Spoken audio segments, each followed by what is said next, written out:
So, without further ado, I'd like to Dr. Angus, who is a physician, a well-known author, and professor of UFT Canada Research Chair, data-informed healthcare, with a sought-after expert and trusted writing you share this message.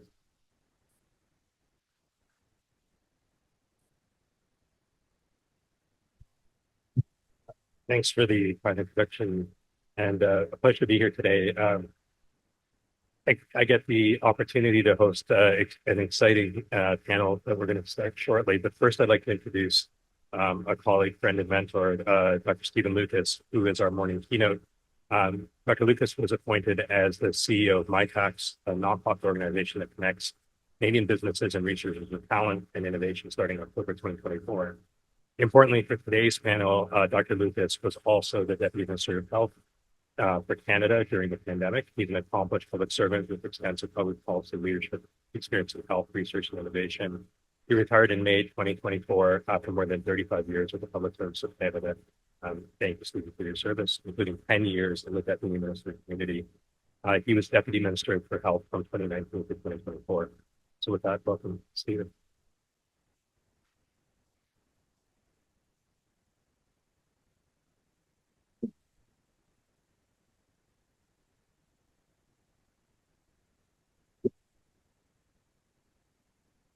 Thanks, and good morning. I really appreciate the opportunity to join you today and share some thoughts and reflections looking back over the past 5 years, notwithstanding some intended and unintended amnesia of the experience. And I'd really like to thank Nelson and Ted for organizing the symposium and inviting me, and my fellow panelists, Helen Angus, Eileen Davila, and Steny Brown. And I want to in particular recognize my colleague and friend, Teresa Tam, for her extraordinary leadership and colleagues at Health Canada who gave so much along with thousands across the country during that time. And as a point of departure, I'm reminded of something that Teresa shared in another panel we were on a couple of years ago, that humility is really a key thing, and I come at it from that perspective and reflection. So before we get into the panel, which uniquely has 3 levels of government who work closely together, and Steny, of course, as an academic partner in the pandemic, I wanted to focus on three different things. Yes. The first is copying liberally from some work that Fahad and colleagues published a couple of years ago. Quick snapshot on how Canada performed in responding to the pandemic. I'll share a few personal reflections and lessons from the perspective of my role as Deputy Minister of Health Canada, and then speak a little bit to the panel report that was chaired by Sir Mark Walport on science advice and research, and of course he was the former head of UKRI and UK Chief Scientist. And we'll dig into that further in the panel. I think my core message is going to be that as we look at what happened and why things happened and how to better prepare for next time, we need to think of it from a broader systems perspective, not just science advice and research, the investment in preparedness, but also the other side, decision makers, governance, leadership, and more broadly Canadians. So including the receptor and response capacity in the systems. So starting off with how Canada performed, as I noted, I'll rely on a paper published by Fahad Razak and colleagues that took a snapshot of Canada in comparison to 9 other countries in the first few years of the pandemic. And it shows that, in a sense, Japan was in a class of its own in terms of the response, and the paper explores some reasons for it. But the bottom line was that Canada performed relatively well. And when we look at key metrics, we did see that apart from Japan, we had the lowest per capita COVID burden in the slide in terms of infections in the first 2 years, and importantly, the highest rate of vaccination for the first 2 doses. Similarly, Canada did comparatively well in terms of deaths and excess deaths. But this mass outcomes among some populations, such as elderly people in long-term care, where we saw tragic outcomes in the early part of the pandemic in the spring of 2020, with some of the worst mortality rates on a comparative basis. The Canadian public experienced among the most sustained public health restrictions among the comparator countries, including sustained school closures. And although I would note there was significant variability between provinces as the pandemic wore on in terms of both measures and results. So while the data presented by Razak et al. Shows Canada's relatively positive overall results between 20 and 2022, doesn't highlight the regional variability or the temporal evolution, particularly in 2022 and beyond. But what it does note is some of the highs, and the high moment really, from my perspective, being the vaccination campaign from December 2020 through 2021, hope for the first 2 doses, which really was a national project that mobilized millions, tens of millions of Canadians. But we did see low moments as the pandemic progressed, as trust was eroded and divisions appeared, science versus policy decisions taken by governments, region versus or against region in some cases, polarization and engagement of the population, the rise in mis and disinformation, as we know, and loss of trust. So, in the next few minutes, I'm going to take us through a few of my personal reflections that stem from both the experience and a number of lessons learned projects we undertook in Health Canada that I've shared in various addresses. And again, I want to, in doing so, delve into it from a broader system perspective, unpacking some of the complexity in the whole of society experience and response. And at the highest level, I would frame it and the response here in Canada is both a failure of the imagination, as noted or defined by lack of preparedness going into it, and speed or lack thereof in early response. But also in Canada and globally, a triumph of the imagination in terms of vaccine technology, the speed at which it was developed, and the speed and scale of deployment in the course of less than a year. And as I noted, the mobilization of the whole of Canadian society at a point of extraordinary alignment and attention and the outcome in terms of rolling up sleeves and getting both doses. Some of the points I'll make will complement the key findings from the Walport report, and I think what will be interesting in our panel is hearing not only from my esteemed colleagues, but from the perspective of the different levels of government. Is that, of course, part of the complexity, the wonder, and the agony of Canada. So my first point is speed counts. I don't need to talk to this group about spread dynamics, but simply put, the speed and targeting of response is critical. As noted, we were caught unprepared for the scale and impact of the virus, and the lack of understanding early on, and the focus on how it was transmitted led to some of the critical outcomes, such as the tragedy in long-term care, as I noted. It's not only a function of preparedness, but agility in how we respond. Not only the creation and deployment of scientific information and advice, but the decision-making and the stance in terms of risk management and the ability to look ahead with predictive modeling and data. I think we got better over time on science advice, but we had difficulty getting organized better. Dr. Walport Report notes that our creativity flowed over with dozens of advisories on different types of response. And I think that stands in contrast to Ontario Road as its effective station. Ontario Science Favorite. With respect to collaboration, I do think this is the core of the response, given both the governance realities in Canada, but the critical importance of working together coherently based in solid relationships. Of course, this waxed and waned over time, in particular at the political level. But I think the backbone was the level of collaboration and direct engagement between public health and health officials, federally and provincially, and with municipal colleagues and Indigenous communities as well. So we had literally to fuel this and keep this going on Friday nights and Sunday mornings, hundreds of multi-lab in the course of the pandemic.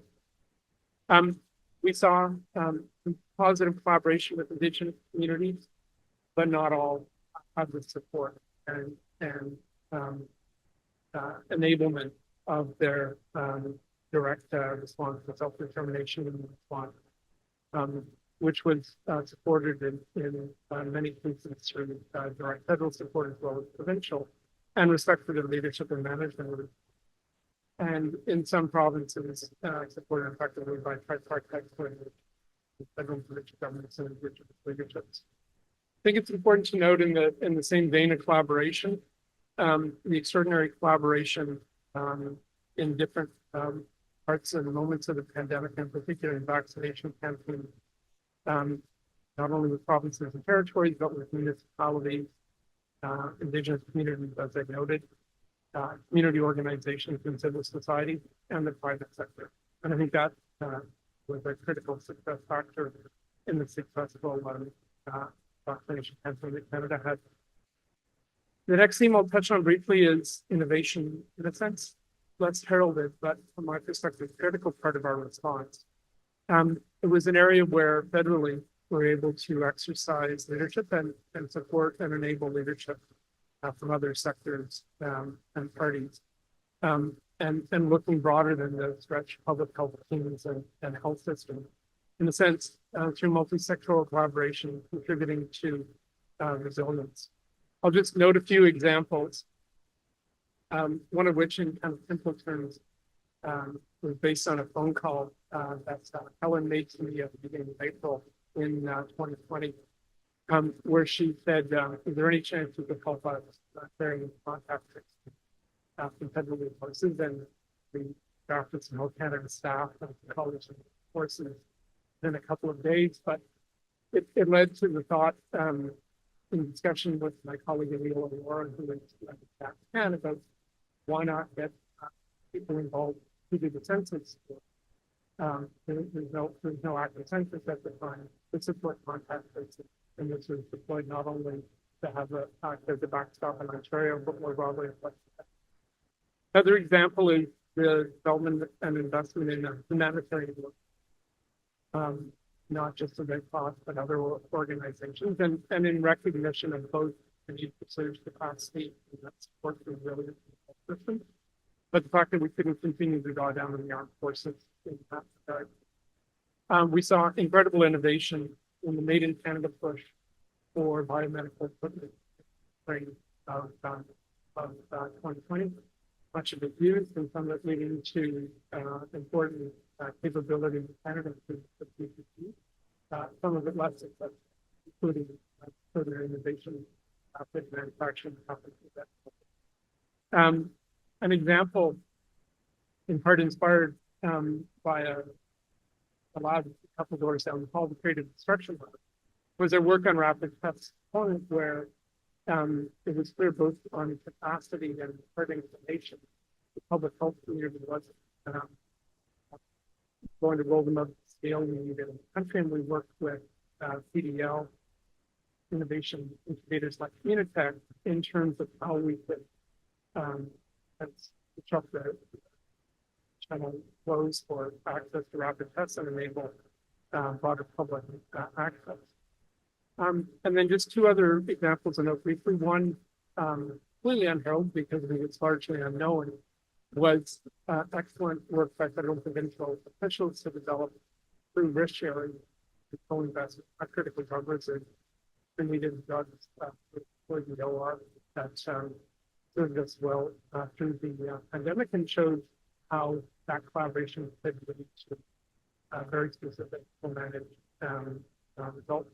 And then the work on wastewater and area Canadian innovation, where we saw some level of deployment, promising for the future, didn't go as far as it could in the pandemic, but has been used in other areas and has great promise.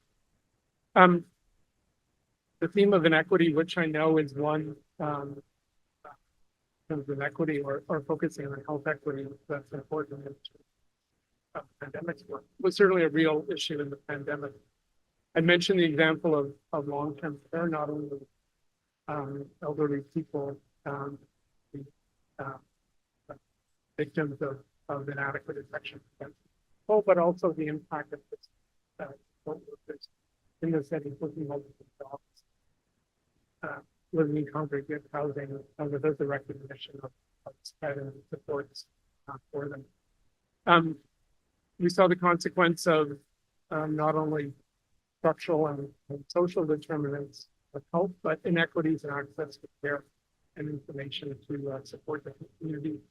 And in particular, including here in the city of Toronto, the impact of where you live, postal codes on infection and vaccination. I expect that out of them further. Public Health Agency had a great program in terms of the Community Partnership Fund that helps support community groups to play an active role from a range of perspectives, support heroes and others. And now the National Advisory Committee on Immunization had for equity tools and targeted their prioritization. But there's much work to do on this issue. Turning to data, this is something that we have talked about somewhat since through the course of the pandemic and subsequently. It's so critical to supporting the health of Canadians, community liturgy of response both to events such as pandemics, but more broadly, critical principles of patient access to the data and patient-centered care. And a focal point in Walport's recommendation. It was an area of sustained investment federally, including the core of the $200 billion over 10-year investment made in 2023 in the health system. We've seen some progress. I think it's safe to say technology is not the nor even necessarily laws and regulations, although we need to look at it. It's fundamentally an issue of leadership and plan.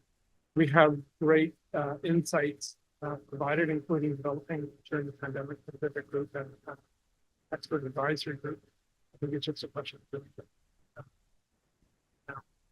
Final point I'll just note on is on communication and transparency. And in some ways, like the collaboration with provinces and territories, we saw the best of times and the worst. Alignment and misalignment, confidence and dissonance, fueling upside through transparency, trust, but on the downside, contributing to polarization, creating space for this and disinformation, distrust. And of course, this evolved through the pandemic as the perspectives and needs of behavior changes evolved and consequences. Over the course of 4 years, disengagement, and then disrupt, which now represents a evolution of forward trust and inclusion. I think this is an area in terms of communications where more research and practice is needed, including on risk communication and the need and driven by learning to an interdisciplinary approach, including working with behavioral and social science colleagues. So I'll move on very briefly to the last section in terms of the Walport report. And there were many calls for broad reviews of the pandemic, and indeed the Auditor General of Canada and auditors in provinces looked at aspects of the response. There was some audit reviews at provincial level. But one area we thought we could push through was a focus on science research and recognition that beyond the lessons learned, work we've done with Public Health Agency of Canada and Health Canada, this would be an area that could perhaps rise a little bit in terms of public panel, and as noted, chaired by Mark Walport, with experts across Canada putting the hot on it. I think importantly, the title of the report was "Fund Active Now," really with the core message that we must act and invest now to be better prepared for the next health emergency. And the subject of our discussion in a few minutes. I think the urgency is not only in regard to the risk and inevitability, future health emergencies and pandemic, but also the waning memory, collective amnesia of COVID. And I think that's particularly the case now as we experience the turbulence, chaos from social order. I think that the choice for us is whether this is another report, like the Mailer report after the salaries in 2003 that sits on the shelf, or is presently acted on. I'll just highlight the core recommendations, and then the first was around health risk governance, with the core proposal of having a national health risk register. I think there's an important concept that has been used successfully in other countries. And indeed, there's some rates through the work of Public Safety of Canada on this, although health is absent. I think the challenge is how to keep it evergreen, relevant, and recognized, and used as a basis for them. Second focus in the report were recommendations on science advice. And I think this is a really critical recommendation, certainly based on our federal experience, where we had a multiplicity of advisory groups. And both Teresa, playing her role as Chief Public Health Officer, which is defined in law, but as well our Chief Science Advisor. I think there was a recognition of the need, not during the course of the pandemic, mostly on the terrorism, but going forward to have a single mechanism. And perhaps not surprisingly, in the Walport Report, given his path, the UK stage model of science advice government was recommended. I think, again, coming back to some of the points I've made, putting in place such a mechanism federally would be a huge step forward. Very condition, but not sufficient. We also need the decision-making sector capacity in public services, public health agencies, and in decision-making processes at the cabinet level and the commitment to transparency. The third recommendation is on health research prioritization, funding, and coordination. And we certainly know that the important need for investment. I would argue here the critical need for sustained health. We saw some important one-time injection funding, including in surveillance, research networks, lab infrastructure. But if they're not sustained, these relationships and collaborations will dissipate over time. A similar thing, I would argue, exists with our biomanufacturing strategy, significant investment in trial capability and infrastructure, and in biomanufacturing capacity in Canada. But again, if that is not sustained, the level of private sector investment that comes with it is not guaranteed to find itself in accommodating that position. I think the other dimension on this, and it was really picked up in the Bouchard report, is how to have a focus, mission and strategic surge response, which evolved in the course of the pandemic. At the bottom of research, which was funding mobilized rapidly early in February 2020, was not the active thing that focus and speed of response. Final point, I won't dwell on because I've already mentioned it, and our discussion return to it is on health aid availability and use. I would just note that this is a critical issue, not just in health broadly, but in public health as well. And it's not just about as noted, technology and support, but about to overcome what sometimes seems seemingly simple but insurmountable barriers. So the obvious conclusion is that while we did comparatively well, and without significant cost, economically and socially, and we could have done better. I think an interesting question is others, countries who have some of these elements of that came out of the recommendations of the Walport Report, such as the UK and science advice, trial data infrastructure. Did they do comparatively better? And I think objectively, the answer is no. So we need to look deeper, as I noted, systems, font, provision of scientific advice, research, but how it was used, how it evolved over time, receptive capacity, as well as the response of and I think that's important for the pressure to look ahead as well. Take care of what we're discussing now. And the final point I'll have is one of the things I want to put Susan made, which is the critical importance of management. Not be overlooked and really at the overall what about innovation and urgency and preparedness on or not. Thank you.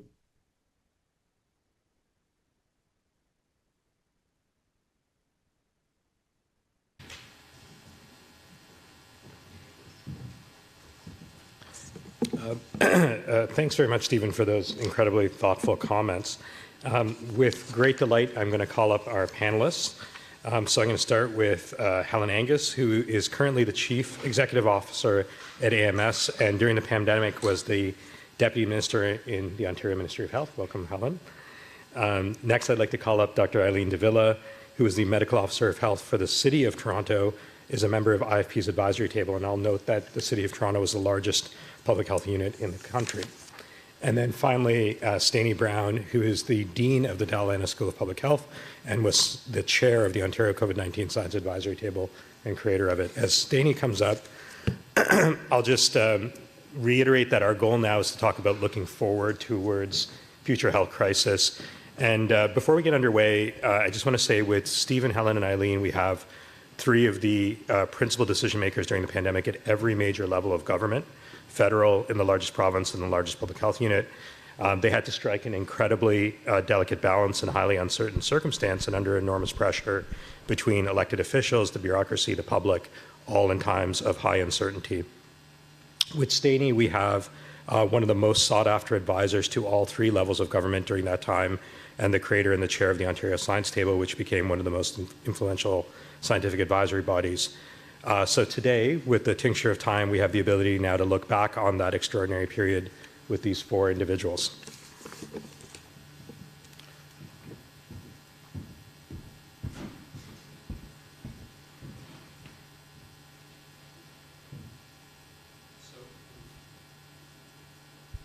So I'm going to start with the first concept that Stephen introduced from the Walport panel, which is the idea of a risk register.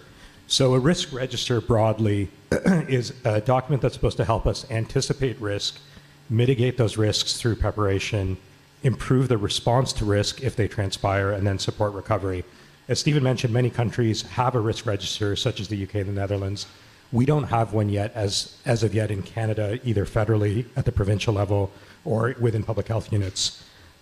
So my first question is, the creation of such a document, your thoughts on it, and if you believe that it's useful, how do we get started? And I'll start with Steny.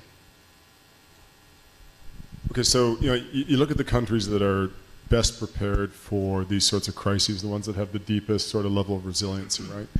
It's not simply a function of how have developed their public health system is. I think sometimes we say, oh, this is on public health to get done, and I think that's a very unfair thing to say. The places that have the greatest resiliency, they have a remarkable ability to kind of deliver on a variety of social goals, and they have a remarkable level of transparency around that. And I think a risk register could be very helpful, but I think it would be helpful within that context. And if it's not in that context, then I'd think about something like the risk management framework that we see at the armed forces, and I'd work it into that. maybe through the Joint Operations Center as a way to kind of at least elevate that game a bit. Next to Eileen. So I think the perspective of a large public health unit thinking about risk, how did you plan for that?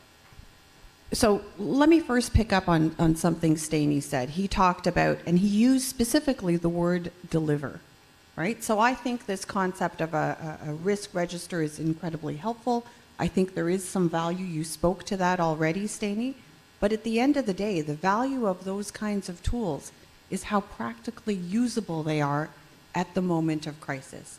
My observation in local public health practice, and I know I can see a number of my colleagues here around the room, and I'm interested in hearing their thoughts.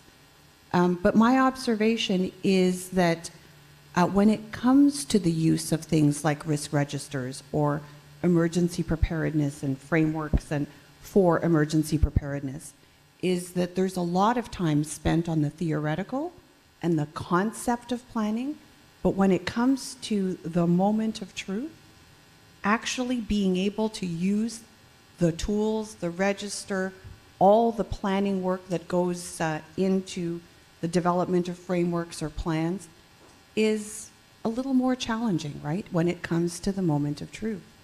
So, you know, I think there's a real opportunity as we emerge from the amnesia and as we emerge from the experience, might be the way I would, let's, a non, judgmental word, as we emerge from the experience, to think about, okay, what actually makes these kinds of tools more practically applicable and implementable in the moment of crisis? Helen, your thoughts?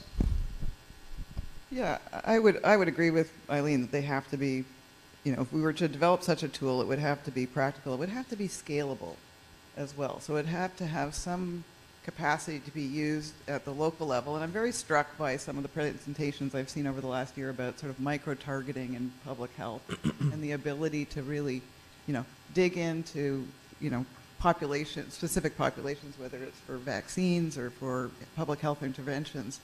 And so, it has to be collected at a level that's usable at the front line, so municipally, provincially, and federally. And so negotiating what's in, and I think is going to be a bit of a process to make sure that, it has value for where the response actually is located.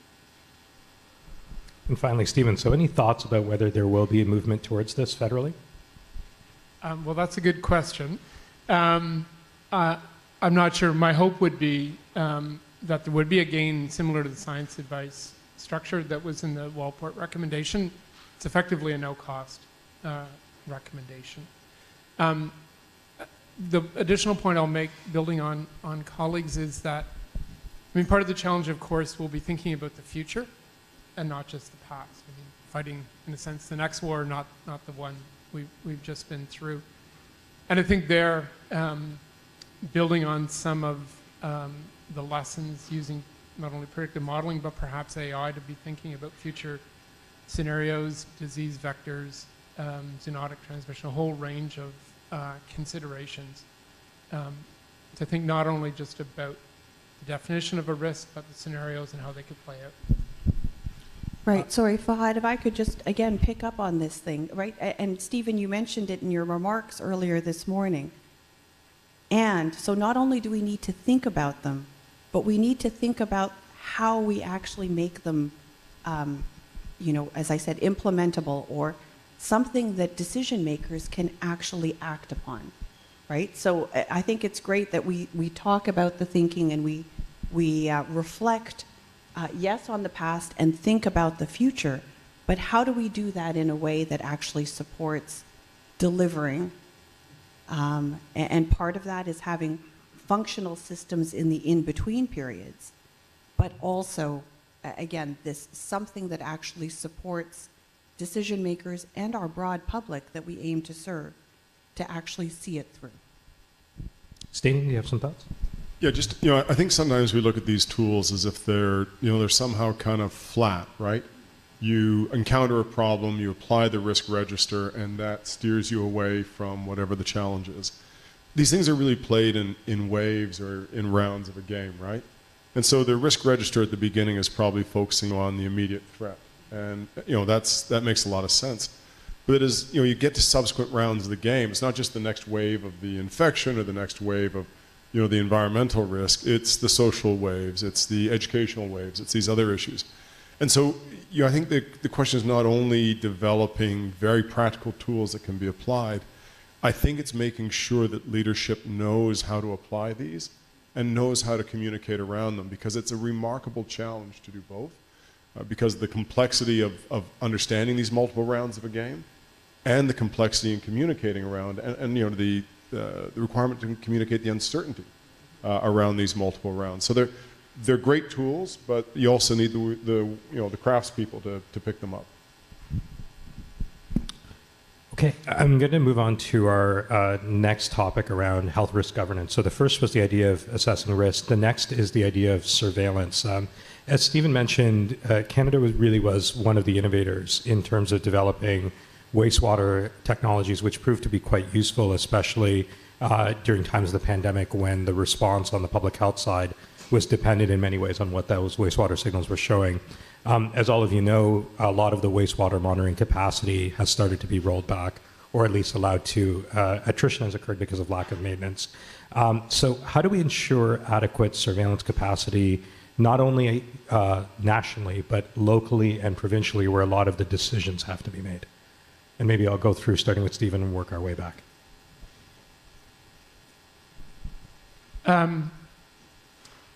So a couple reflections. I mean, the easy answer in a way is, argue for, make the case for increased investment to sustain it. And there's unequivocally that's part of the picture. I mean, the reason that capacity is being rolled back is because investments made in the pandemic have sunset or been significantly diminished, including in the Public Health Agency of Canada and in provincial and municipal public health units. But I think it's also a question of people exercising their leadership. Some of the simple systems are relatively simple to implement, making choices about what to maintain, particularly the kind of sentinel systems, such as through wastewater and other systems built in to or with the broader health system. And I think those choice points, sometimes, very small decisions as you sit and review budgets, are going to make a critical difference. The final dimension on that is sustaining or conversely losing the knowledge and experience, and thinking more deliberately about how it's passed on, how in schools such as the Dalai Lama it's built into curriculum and learning and experience, so that we don't lose that knowledge translation and continuity through time. Helen, I think Ontario is a particularly interesting example because at peak, I think we were somewhere at around 70 to 80% coverage of the province. Yeah. And now we've scaled back to something like 20%, which is a pretty dramatic change in just a 2-year period. What's your sense of what explained the ability of both that rapid ramp up, but also the rapid pullback that happened? I think it was largely financial. I think that the surveillance was seen as, it was an innovative technology. It was seen as useful to get a little bit of a jump on responding to COVID locally when, there was sort of galloping as a disease in populations. I think it's sort of seen as probably less useful in peacetime. And perhaps, there's issues about, where do you spend the money and how much reserve capacity do you have when, the incidence of COVID is far less. That being said, I think, I spent 10 years working in the cancer system where we have a longitudinal cancer registry that goes back to the 1950s, and it's incredibly useful, right? It's incredibly useful for, planning cancer services and also for, treatment regimes, because it has sort of, location and stage of cancer. So, we do have a history of being able to have a surveillance system.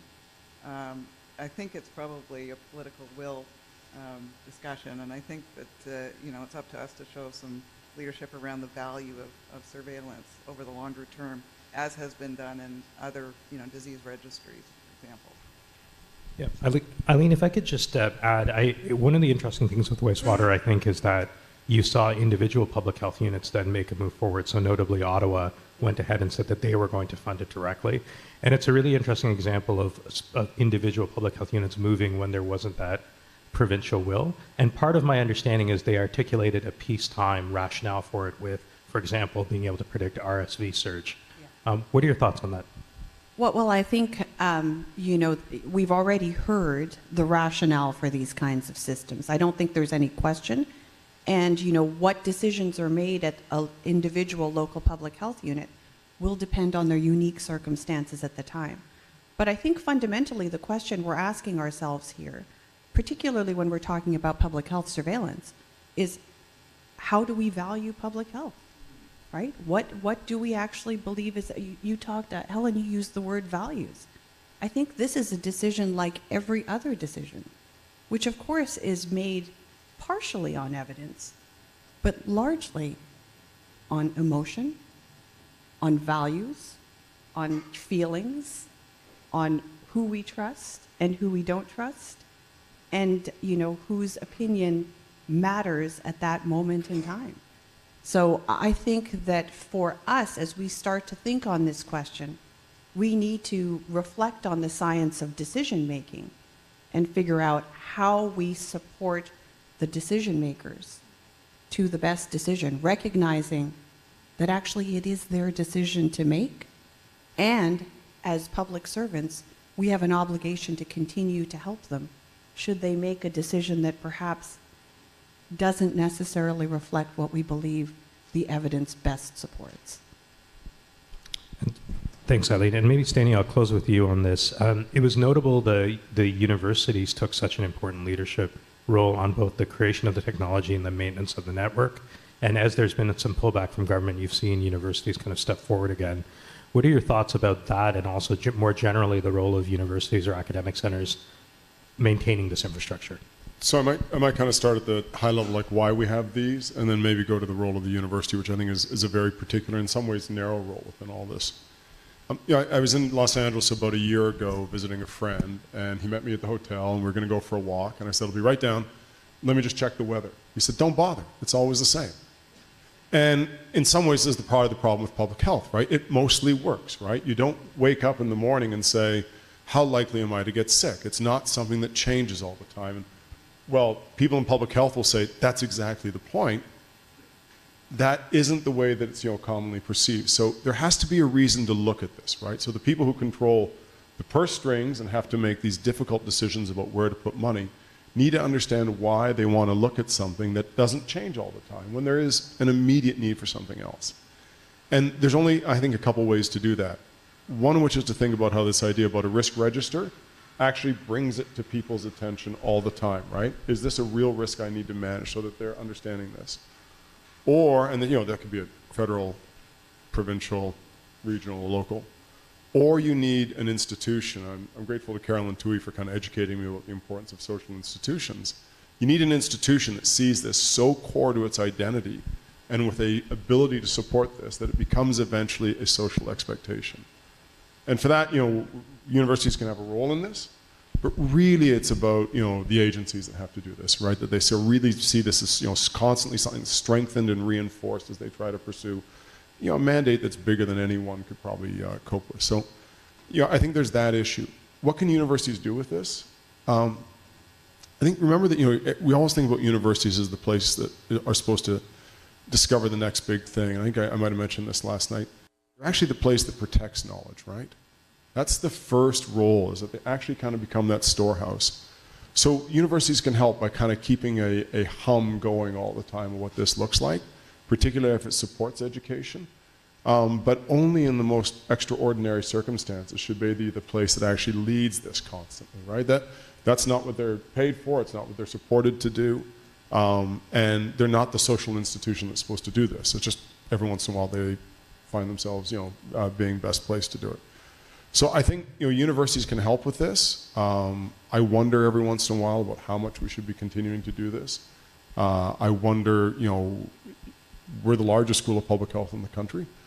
If we're kind of wondering that, you got to wonder if every other university is having an even greater sort of existential set of thoughts around this. Thanks, Danny. So we're going to move on to a second theme now, which is around science advisory. As Stephen mentioned, one of the recommendations from the Walport panel, not surprisingly, was a SAGE type structure. So SAGE is the advisory structure in the United Kingdom, a centralized single structure. Importantly, it's in place before the crisis occurs, so there isn't the building of the plane as you're flying it phenomena that many of us experienced. But at dinner last night, what was interesting, speaking to Eileen and Helen, was the critical need for those kind of advisory structures to recognize local context, both in terms of the population, but also the interests of the government that's in place locally. So maybe I'll start with Eileen and then move to Helen on this topic. Yeah, so on this subject, the notion of science advisory, I think we're going to hear, I'm sure, from my colleagues here, what can I add from a local perspective?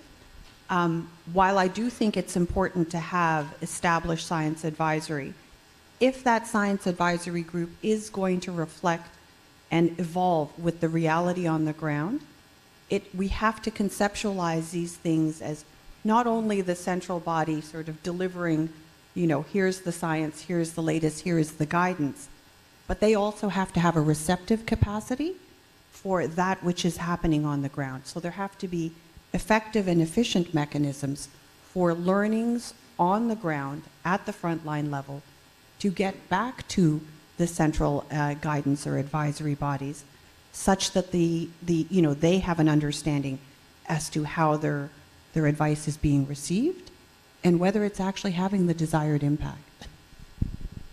Yeah, I think the intent behind having science advice coordinated so that in a crisis we're not duplicating effort makes a lot of sense. So there's an efficiency argument.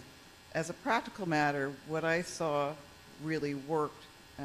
So usually what happens is science advice is developed and public servants sort of take it the last mile into cabinet, right? And they interpret it and put some policy context around it, and they package it up and they brief the minister. We didn't have time for that in a crisis, and so we had, Staney and other members of the science advisory table directly going into cabinet, and it was those personal relationships and credibility that was really important, in having the government being able to ask questions directly of the scientists and the science table. Really, I think, made a difference around credibility. So there's a sort of relationship aspect to this that if it was federal only, I think we'd be missing something, and you might actually lose something in translation. So how to make that work? I think a federated model of providing science advice so that there are visible scientists with relationships to government in local contexts that I think might make it work better. I don't know, Staney, if you have some thoughts on that. You were in cabinet quite a bit. And normally as a deputy minister, I probably wouldn't have liked that very much because that's kind of my job to go in and brief the premier. But, and those times we actually had to do it. And the trust that we had in you as a person and in that the government had in you and because you understood their context and the difficulty of decisions, I think that really worked. And I would not want to lose that. Well, look, I think part of the challenge is what counts as science advice changes with the time that you're in, right? So we've had lots of forms of science advice with the Canadian Task Force on Preventive Services. They do something in a very rigorous way. They bring it out thoughtfully. They have time to go through all of this. And it's largely a science-driven panel, right? And the more scientists they have on it, the stronger the scientists. The more publications each of these folks have, the stronger those recommendations. In an emergency like we're in, Helen's talked about how some of the rules kind of change a little bit. You don't have that luxury of the normal process of science advice. It becomes, again, I'm going to use a term that Carolyn Tui's taught me this, what's a usable truth at that moment, right? How quickly can you get to what's most relevant while not overstating what you actually know? And in that sort of a situation, we would benefit hugely by, I think every time we did a briefing, I talked to Eileen, I talked to a series of the medical officers of health, their teams would be on the call, and eventually the medical officers of health and the table, I mean, you'll remember this, Fahad, just started meeting together. Is everyone a scientist first and foremost? No, but you start to be able to kind of bring that information together into something that's usable. It's as rigorous as you can make it and as relevant as you can make it. You start to balance it. So it's a different timing for science advice, and how it works changes over time. I guess the other thing I'd say is that if you want to have really strong science advice when you need it in a way that's relevant, you need to have people who see this as part of their job or part of their training or part of the preparation. And unfortunately, I think that's increasingly distant for a lot of universities. They don't see the person who has spent half their career in one place and half their career in government, half in maybe a third sector as what they need. They want someone who's going to win the next big grant. And this is a real tension within sort of the kind of scientific community to resolve.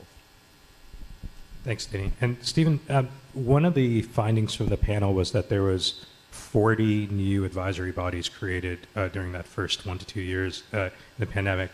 I imagine, one of the things that we would joke about a little bit on the panel is when we saw how many lines of connections went into you, we were really lucky that you weren't hit by a bus at any point in those first 2 years. So with 40 bodies providing advice, tell me about your ability as someone who had to integrate that information. And again, this goes back to the idea of what the role of something more consolidated would have been relative to what happened. Well, I mean, suffice it to say, both for myself and Teresa and other key colleagues federally, I mean, part of our job was looking at these different bodies, some of which we created, some of which existed, such as NACI or the Ontario Science Table, to pull together into some sort of coherent advice that could be formed part of a briefing to Cabinet, verbally by Teresa or with Mona Niemer, or as part of a presentation. So, I mean, I'm a strong advocate of following through on the recommendation and creating a single standing coherent body like UK SAGE, in part because having some of the key players, including the Chief Public Health Officer, and if it persists, Chief Science Advisor, as part of a group, perhaps even co-chairing it, that have to reconcile and come up with different perspectives from a diversity of views to ensure broader coherence in presentation to Cabinet or in public, I think is an important dimension. A couple other points I'd make, just building on comments from colleagues. One, I think the science advisory function is critical to have a global orientation. The evidence is going to come from within Canada and perhaps locally, but in good measure internationally. For example, that early study in February 2020 from Germany about transmission on a bus, that was a first signal about how the virus is transmitted. The local context is absolutely important, arguably at the level of the receptor capacity and relationship as noted. But the science advice needs to be coherent and robust from a kind of a global knowledge perspective. The additional dimension to it is transparency. And certainly a core element of the recommendation coming from the panel and the practice of the Ontario Science Table, albeit with tension, was the foreknowledge of and then the follow through on imminent publication and release of the information as or just after it's been presented to Cabinet, which is critical because public plays a role here, including in pushing the governments to decisions. Thanks, Stephen. I want to maybe follow up on the idea of transparency. I think Stani has a comment, but why don't you go first, Stani? Yeah, just I think one of the unfair things we do too is that we will turn to decision makers and they'll say, okay, you sort out who the scientists are, and we do not yet have a really networked science community in our country. It was a week ago or a week and a half ago that for the first time the heads of the schools of public health actually met together, and this has never happened before. And didn't even happen during a pandemic. It's just now we're starting to kind of think about that network that allows you to say, okay, who really are the three smart people in Canada who will have the global connections understand the link to policy, understand where the science is at, and could give us advice on this topic, and how do we mix them with others? And without that network within the scientific community, and this is something where I think the United Kingdom is well ahead of us. They're a much more network society in this way. We're just not going to, it'll end up being a bit of a sterile effort again. So there is a strong expectation we need to put on the scientific community to be ready to do this. It's a great point. So I want to ask about transparency, and I think I'm going to go again to Eileen, Helen, and Stephen, because as you said, Stephen, this was a major point of tension, and looking across the country, there were certainly different models followed. Some tables had models where the information release was at the discretion of government. Others had a policy like Staney put into place where it was going to happen, and it was just with an agreed upon timeline with Helen of, I think, 24 hours. The challenge, of course, is that with the release of information, it opens up that window for the headlines to say, scientists say this, government does this. And I think all of you had a role in navigating that tension constantly. So maybe I'll start with Eileen, go to Helen and Stephen briefly, and then we'll jump ahead. I'm still trying to figure that one out. Right? And I've left the role. I mean, I think that's one of the fundamental tensions of the kinds of roles, that medical officers and other public servants hold. How do you balance these things? And the reality is that I think, it's important to have the conversation in the in-between periods about, yes, the science is important, and it's not the only factor in the decision-making. I think that's fundamentally what it comes down to, and the transparency should help that, right? Should help that very important conversation around, okay, so what other factors are going into the decision-making? Again, that's not necessarily for us to speak to in local public health, but at least to acknowledge that, yes, here is the science.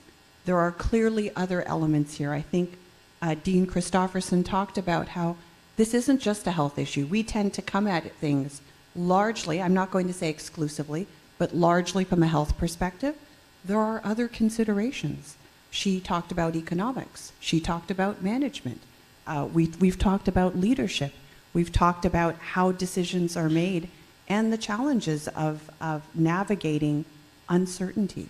And I think these are the kinds of things that need to be reflected on and upon which we should, as a society, be chatting about, talking about constantly in the in-between periods, such that when we get to that moment of crisis, we're actually having a more informed discussion.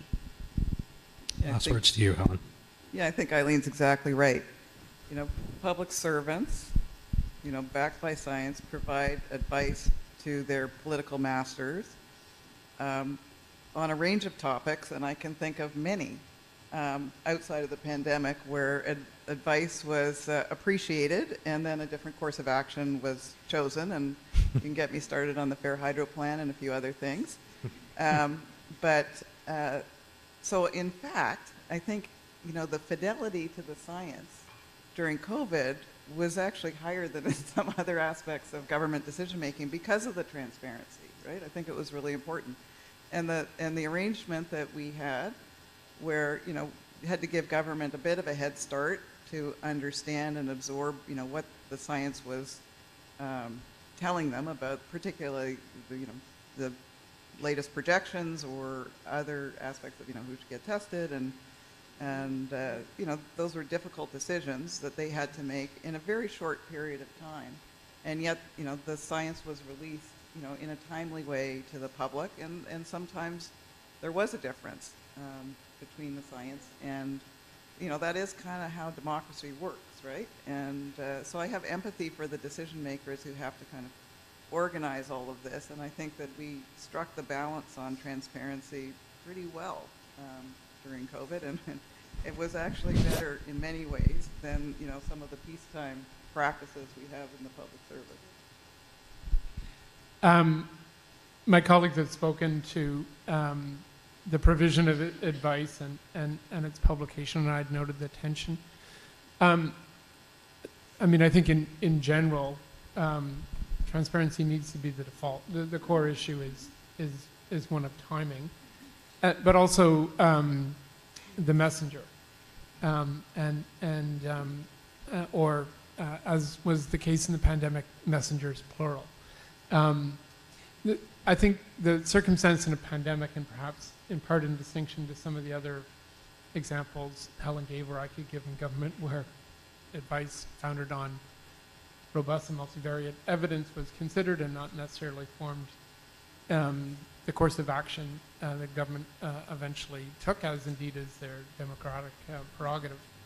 But I think we had a public who were as eager and hungry to know as we were about what was going to happen next and what they should do. And I think the role played, and it was a critical role, not only in providing that scientific advice, but through key spokespeople such as Teresa, of reassuring the public, as we saw as well in provincial medical officers of health, of those ongoing briefings of sharing what we knew and what we don't, and was critical. I think one of the parts of the unraveling of it, as the pandemic progressed, was a multiplicity of voices, including many experts, some from the academy, some from government or other pursuits. And this generated in part confusion and led to distrust, and an example being on the dose interval between the first and second dose of vaccines, left for a period of time Canadians confused about what to do. And I think that is another dimension to think about as we think through how to effectively communicate. Thanks, Stephen. I'm looking at the time. We're kind of in our final stretch here. So I'm going to jump ahead and for this final section to launch off of something Stephen said, which is if you look at the example of data availability and use, which is one of the core recommendations, today that has very little to do with technology and is almost entirely about political will and leadership. Some of the other core recommendations, such as centralized advisory, a risk register, are relatively low cost at the level of a federal government or a provincial government to do. But we are in a time of shifting geopolitical threats. And so the Walport panel was commissioned and delivered at a time when the pandemic was still fresh in people's mind, and the existential threats of Donald Trump and the US to Canadian sovereignty and our economy had not occurred. And so today, in this current context, getting the attention of the public and decision makers on issues like health emergencies, even with the dramatic wildfires we've seen, even with the spread of avian influenza, it's very hard to get that attention now. So final round of questions. How would you suggest we advance these important agendas around health crisis, especially at this time when the Canadian focus is more on things like the economy, sovereignty, and health system function? What kind of leverage points would you consider, and realistically, what can we do in the short to medium term? So maybe I'll start with Steny. So, there's not one pathway to transparency, right? It doesn't have to be someone on a TV once every other week talking about what the current numbers look like. We've just gone through a series of exercises, and we'll be doing more with a group of folks that includes the government here in Ontario, the armed forces, some of the federal agencies, to say how would we prepare for certain types of mass casualty events. There's not a news conference on it, there's not a news release, but the report is out publicly. Everyone is sort of engaged in this open policy sort of work. And that's probably actually good enough for a lot of what we have to do. And we sometimes, I think, kind of worry about what's happening, with things that involve decision makers. All these folks, maybe it's a very brave position they take, but they're actually engaged in this activity. They're engaged in working it through. They know there's going to be a report. They know someone might pick it up in the media. They know there might be some social media traffic about it, but they're doing this thing in public to make sure they're ready and that all of each other know what they need to do. So there's more than one way to transparency. It doesn't have to be kind of exactly like it was during the pandemic. And I think that's probably good enough for what we need to do to ensure readiness across the players in the system. And part of what I'm hearing in that response stating is tying it to other important national priorities like military preparedness, for example. And sovereignty and, strengthening the Canadian economy. How can we have a strong, resilient nation when we don't have the systems to support the health of the populace? It seems to me that there are real opportunities to tie the recommendations from the Walport Report to the current priorities as expressed by this government, the new government, not the least of which is perhaps distinguishing itself from its predecessor government. So I just offer that as a, So it's not 10:30 yet. We'll see what the cabinet looks like. let's see how it goes, right? Helen, what do you know? What do you know? Absolutely. No, I don't know. But I saw a terrific presentation, and I would say this is true of health generally. Sure. I saw a terrific presentation yesterday by someone in a national organization. We've got to reframe health from the spend to the investment column. And I thought that was a really interesting way of kind of thinking about this. And then I thought about some of the financial analysis that we looked at. If you look at the Ontario Financial Authority and how much money we spent on economic supports during COVID versus the health response, it dwarfs the health response. If you think about all the economic, benefits that we provided to people and businesses. So I think there is an economic argument that can be made. It just has to be a little bit of reframing in order to get the ear of the people who are making decisions right now. Stephen. I certainly agree on the economic argument, not only on the investment, but an economic competitive advantage of having a strong public health system and these supports. And as Eileen noted on sovereignty, there is a dimension of national pride, as we saw in the spring of 2020, about making stuff in Canada. No illusions about global supply chains, but at the end of the day, there is a critical necessity, which kind of brings up the third theme that I think is important in terms of both framing this in political and public agendas, which is around national security. Health security is a critical part of national security, the safety and well-being of people in the country, and something that is a fundamental and core role of governments, and in particular the federal government. And so I think looking at it from both an insurance policy in a sense for the economy and its strength through a healthy population and workforce, sovereignty about having critical assets in Canada and the ability to produce needed things here, including vaccines and therapies, but also being part of our national security context and response, which also can set up some strategic alliances with other nations.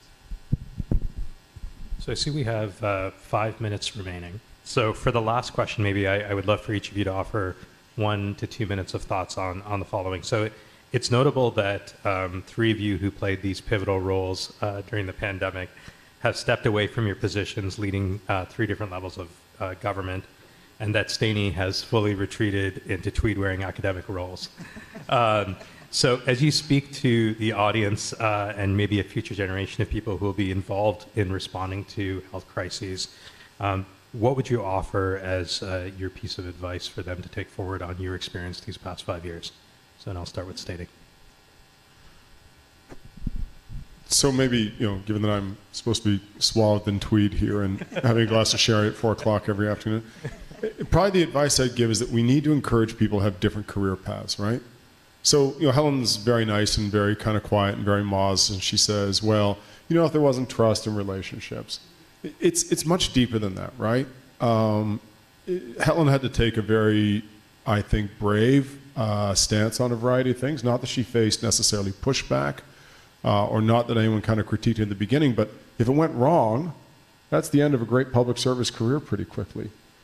People on her team like Alison Blair had to kind of think through this, like how do you actually do something new? People like Michael Hilmer had to say, okay, we'll get you data, right? And a whole bunch of people within the science table had to say, oh, I could do something extra. It's not like all the clinicians and researchers didn't have extra things to do already. Middle of a pandemic, people just kind of stepped up. But that notion of having a public service that has broad connections, that see part of their job working with a whole bunch of people, that idea that you can be in an academic center and yet still say that you can do something more, is something that needs to be kind of, I think, encouraged, rewarded, recognized in a formal way, and not just rely on the good nature of people at the end of the day. So if I had to kind of leave a piece of advice, I'd say double down on things like MyTax. Make sure that people see other sectors. Universities, make sure that you kind of recognize a different sort of engagement. The funding agencies are doing more on this now, trying to figure out how to get that crossover working in a fundamental way. I just think that's a really critical part to build that network society that we really need to respond to what the next issue is. Because we may all be retired at that point, or tenured, which can be the same thing. So you'll need a new cohort of leaders who can step in. Is that what tenure feels like? Okay, good to know. Yeah. So then, based on that, my advice should be seek an academic position, tenure track position. But seriously, I think that when I reflect back on my own personal experience and the lessons learned, first and foremost, it starts off with, your ability to perform well in the crisis rests on your ability to perform well when you're not in the crisis, right? The strength comes from the in-between period. It's not everything, but it is the foundation of that which you do in the moment of crisis or in the emergency. I think the other component that I would offer, particularly at the local level, particularly given the distrust that you referred to, Stephen, that has emerged from this environment full of misinformation and disinformation, is that I think at the local level in particular, one of the ways that we can rebuild trust is to deliver. Make promise. If we're going to make promises, when we make promises about what we can do, right, and what we're going to do, then let's deliver on those, right? Let's not make empty promises or say that we're going to do something and then not make good on that obligation. For me, fundamentally, during the intervening periods, because the crisis will come, the crises will come. We live in this era of polycrisis. If we're not actually delivering on what we say we'll deliver, then frankly, at the moment of crisis, we're lost before we even started. It's all good advice. I would say call Staney. But yeah, exactly. I think personal resiliency is really important as a leader in any context, but particularly in a crisis. And whatever nurtures that in you, I think is important. For me, it was the 7 a.m. call with a group of people who had leadership roles in the pandemic, and that we were able to bond and support each other through some pretty difficult times and meetings. So the teamwork aspect of it is important. I think it's really important to get outside the bubble. And in a fast-paced world where cabinet is meeting daily, sometimes with 2-hour notices and 11 o'clock at night, and you're feeding the machine, trying to listen to other voices and perspectives is really, really critical. And for me, throughout my career as a senior public servant, the part of the job I liked the most was actually not in the Beltway at Queen's Park, was actually getting out and seeing how policies were landing by going and talking to people in the sector about how was it actually playing out, and seeing the whites of their eyes and the tone of which they, would talk about what we were trying to achieve together. And finding ways to continue to do that. Because if you lose your bearing and your perspective, and it's all about what's happening, in the cabinet chamber or, in the bubble, I think you're actually not going to be as effective in the job that you've been asked to do. And then I think, for the annals of history, I would say, try to document your work, because there are things that negotiate, in the moment. And we were talking a bit about where does public health stop and start, and where does occupational health stop and start. And we were trying to sort out, the boundaries and who's in the lead in different aspects of the response, and try to kind of create a bit of a roadmap and think about kind of how history is going to judge this experience, and how you're going to leave a legacy as you're doing the work. I know it's a lot to ask, but I think it is important. So just a couple final reflections. First of all, just to support the comments from my colleagues, I In particular, getting that real world understanding and experience that you spoke to, Helen, is both rewarding but also critical. And executing well on policy and demonstrating competence is critical to building trust in institutions. The 3 points I was going to make are one, I think, building on a comment from Staney, that we need more multi-sector athletes, if you will, people who have experience in or knowledge of working in the private sector, in the health system, in the public sector, and in different levels of government, in community organizations. And I think one of the models for thinking about how to build some of that surge capacity is more flow through of talent through different organizations. People go back to different roles, but spending a year perhaps at the Public Health Agency of Canada or a local health unit gives a perspective and experience that then can be called upon in times of need. A second thought is that critical kind of peacetime investment in relationships, getting to know critical colleagues. The level of collaboration that we had between levels of government and indeed between federal departments didn't just happen on day one. It was based on the work to build those relationships, nurture it, follow up not just when you need something from someone, but reaching out to help or just say hi. And certainly that was part of the support network and resilience as we got through the pandemic, sometimes calling Helen late on a Friday night to just talk about what we'd been through and what was coming.